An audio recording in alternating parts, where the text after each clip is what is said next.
నేపాల్లో భారీ వర్షాలు బీభత్సం సృష్టిస్తూ ఉన్నాయి. వరదలు భారీగా వస్తున్నాయి. కొండ చర్యలు విరిగిపడుతున్నాయి. ఈ ప్రమాదంలో నేపాల్లో ఇప్పటికే 43 మంది ప్రాణాలు కోల్పోయారు. భారత సరిహద్దులో మరో 20 మంది మరణించారు. మొత్తంగా వరదల ప్రభావానికి 60 మంది మృతి చెందినట్టుగా అధికారులు ప్రకటించారు. 3 రోజులుగా నేపాల్లో భారీ వర్షాలు కురవడంతో నదులు ఉప్పొంగుతున్నాయి. అనేక ప్రాంతాలు నీట మునిగాయి. పలు ప్రాంతాల్లో రోడ్లు తెగిపోయాయి. మరికొన్ని చోట్ల వంతెనలు కొట్టుకుపోయాయి. నేపాల్లోని ఇలాం జిల్లాలో కొండ చర్యలు విరిగిపడి ఏకంగా 37 మంది మరణించారు. రాత్రి భారీగా వర్షాలు కురవడంతో కొండ చర్యలు విరిగిపడ్డాయని తెలిపారు. అనేక రోడ్లు బ్లాక్ అయ్యాయని, ప్రస్తుతం సహాయక చర్యలు కొనసాగుతున్నాయని అధికారులు చెబుతున్నారు. మరోవైపు రాజధాని కాఠ్మండూలో కూడా వర్షాల ధాటికి నదులు పొంగిపొర్లుతున్నాయి. అక్కడ స్థానికులను భద్రతా సిబ్బంది హెలికాప్టర్లు, మోటార్ బోట్లతో సురక్షితమైన ప్రాంతాలకు తరలిస్తున్నారు. ఇక నేపాల్ సరిహద్దు ప్రాంతమైన పశ్చిమ బెంగాల్లోని డార్జిలింగ్ జిల్లాలో వరదల ప్రభావానికి ఇప్పటికే 20 మంది ప్రాణాలు కోల్పోయారు.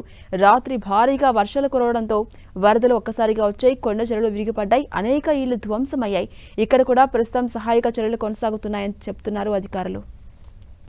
అటు నేపాల్లో భారీ వర్షాల కారణంగా జరిగిన ప్రాణ నష్టంపై ప్రధాని నరేంద్ర మోదీ దిగ్భ్రాంతి వ్యక్తం చేశారు.